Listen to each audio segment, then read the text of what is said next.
อย่าห่วมวงกับพวกมักจับผิดอย่าผูกมิตรกับพวกบ่ดีอย่าคุกคีกับพวกขี้อิจฉาอย่าคบหากับพวกแรงน้ำใจอย่าอยู่ใกล้ซุ้มเห็นแก่ตัวเด้อหมาแว่งกัดคนแปลกหน้าแต่คนแว่งกัดคนหูจักกันหมาแว่งกัดคนแปลกหน้าเพื่อปกป้องเจ้าของของมัน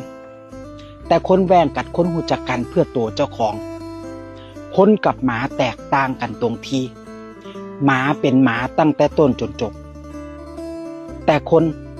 อาจบ่แม่นเสมอไปอาจเป็นสัตว์อื่นก็ได้ถ้าจิตใจโหดร้ายอยู่ให้ถูกที่ดีให้ถูกคนเพราะความจริงใจของเฮาเนี่ยมันบ่แม่นของราคาถูกบ่แม่นผู้ใดสิหยิบไปใช้ก็ได้แล้วเฮาก็บ่จำเป็นต้องไปพิสูจน์คุณค่าของเจ้าของซ้ำๆให้ผู้ใดเห็น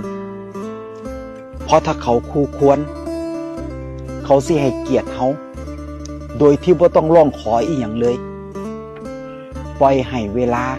ค่อยๆคัดคนที่บ่แม่นออกจากชีวิตเฮาไปน้ำใสเกินไปก็ไล่ป่าตรงไปตรงมาก็ไล่เพื่อนฟ้าแจ้งเกินไปก็ไล่เดือนซับซ้อนซ่อนเงื่อนก็ไล่ใจมีพร้อมเกินไปก็บ่ดีมีหลายกว่านี้ก็บ่ไหวลุ่มหลงเกินฮักก็หนักใจคิดมากเกินไปก็หนักเจ้าของ